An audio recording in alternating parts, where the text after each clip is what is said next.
প্ৰায় শেষ পৰ্যায়ত চলিছে কলিতা জনগোষ্ঠী সন্মিলন অসমৰ সপ্তদশ দ্বিবাৰ্ষিক কেন্দ্ৰীয় অধিৱেশনৰ প্ৰস্তুতি।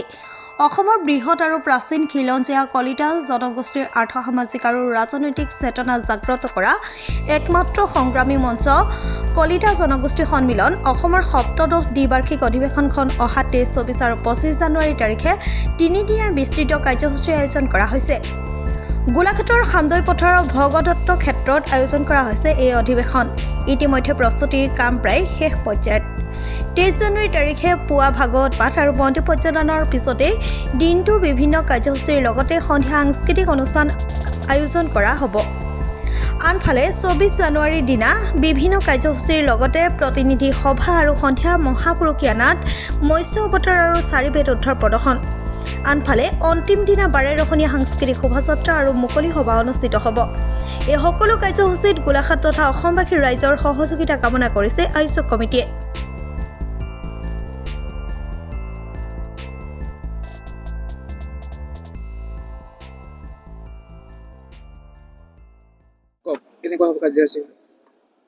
কলিতা জনগোষ্ঠী সন্মিলন অসমৰ তৰফৰ পৰা গোলাঘাট ডায়েৰীলৈ আমাৰ শুভেচ্ছা বাণী আজি আগবঢ়ালোঁ।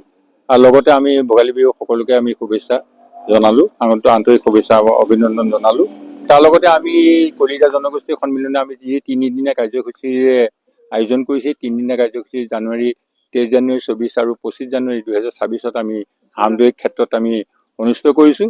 ইয়াত আমি এখন বৃহৎ অনুষ্ঠান হিচাপে আমি কাৰ্যক্ৰমণিকা প্ৰস্তুত কৰিছোঁ। সেই বিষয়ে আমাৰ সবিশেষ আমাৰ গোলাঘাট জিলাৰ কলিতা জনগোষ্ঠী সন্মিলনৰ সভাপতি মহোদয় আমাৰ ধনেশ্বৰ বৰ্মন দেৱ আৰু আমাৰ আলোচনী বিভাগৰ অজিত শইকীয়া ছাৰে আমাৰ এই বিষয়ে আপোনালোকৰ আগত অৱগত কৰিছে।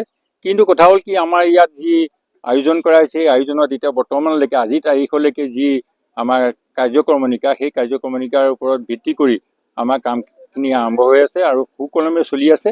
আৰু ভাবোঁ আমাৰ এই বাকী ৰৈ যোৱা যিকেইটা দিন আছে, সেইকেইটা দিনত আমাৰ সম্পূৰ্ণ কাম কৰি শেষ কৰিম আৰু তাৰ লগতে আমাৰ 23, 24, 25 সকলোখিনি সম্পূৰ্ণৰূপে গঢ়ি উঠিব। আৰু এই ক্ষেত্ৰত এটা কথা আমি উপলব্ধি কৰিছোঁ যে আমাৰ এই কলিতা জনগোষ্ঠী সন্মিলনত আমাক যিসকলে আমাৰ আন্তৰিকতা আগবঢ়াইছে, মৰমে আগবাঢ়িছে আৰু বহুতো ক্ষেত্ৰত আমাৰ দান প্ৰতিদানে আমাক আগবঢ়াইছে, তেখেতসকলে আমাৰ আন্তৰিক শুভেচ্ছা জ্ঞাপন কৰিছোঁ। আৰু লগতে আমাৰ কলিতা জনগোষ্ঠীৰ তৰফৰ পৰা সন্মিলন তৰফৰ পৰা আমি সকলোলৈ আন্তৰিক শুভেচ্ছা জ্ঞাপন কৰি আমি আজি এটা কথা উল্লেখ কৰিব বিচাৰিছোঁ যে আমাৰ এই অধিৱেশন ভাগলৈ সদৌ অসম 22খন জিলা আমি আমন্ত্ৰিত জনাইছোঁ। 22খন জিলাই আমাক ইয়াত প্ৰতিনিধিত্ব কৰিব আৰু সকলোকে আমি আমন্ত্ৰণ জনাইছোঁ। তাৰ লগতে গোলাঘাট জিলাৰ সমজিলা বোকাখাট, তিতাবৰ আৰু সৰুপথাৰ, ধনচিৰি আৰু দেৰগাঁও এই সমজিলা সকলো আঞ্চলিক গোটৰ লগতে আৰু আমাৰ ৱাৰ্ডৰ সকলোকে মেম্বাৰ সদস্যসকলক,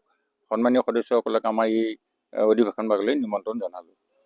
30 তাৰিখৰ আমাৰ আছে ৰাতিপুৱা 7 বজাত ভাগৱত পাঠ, 8 বজাত সামূহিক চাফাই আছে, 9 বজাত আমাৰ পতাকা উত্তোলন হ'ব।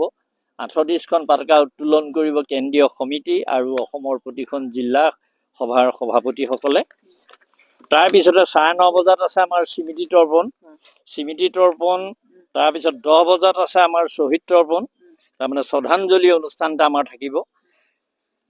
পুৱা 10:30 আছে আমাৰ মূল তোৰণ উন্মোচন। 10:45 উদযাপন সমিতিৰ কাৰ্যালয় মুকলি, 11 বজাত গছপুলি ৰোপণ, 11:30 প্ৰেক্ষাগৃহৰ দ্বাৰ মুকলি, 11:45 শ্ৰদ্ধাঞ্জলি অনুষ্ঠান।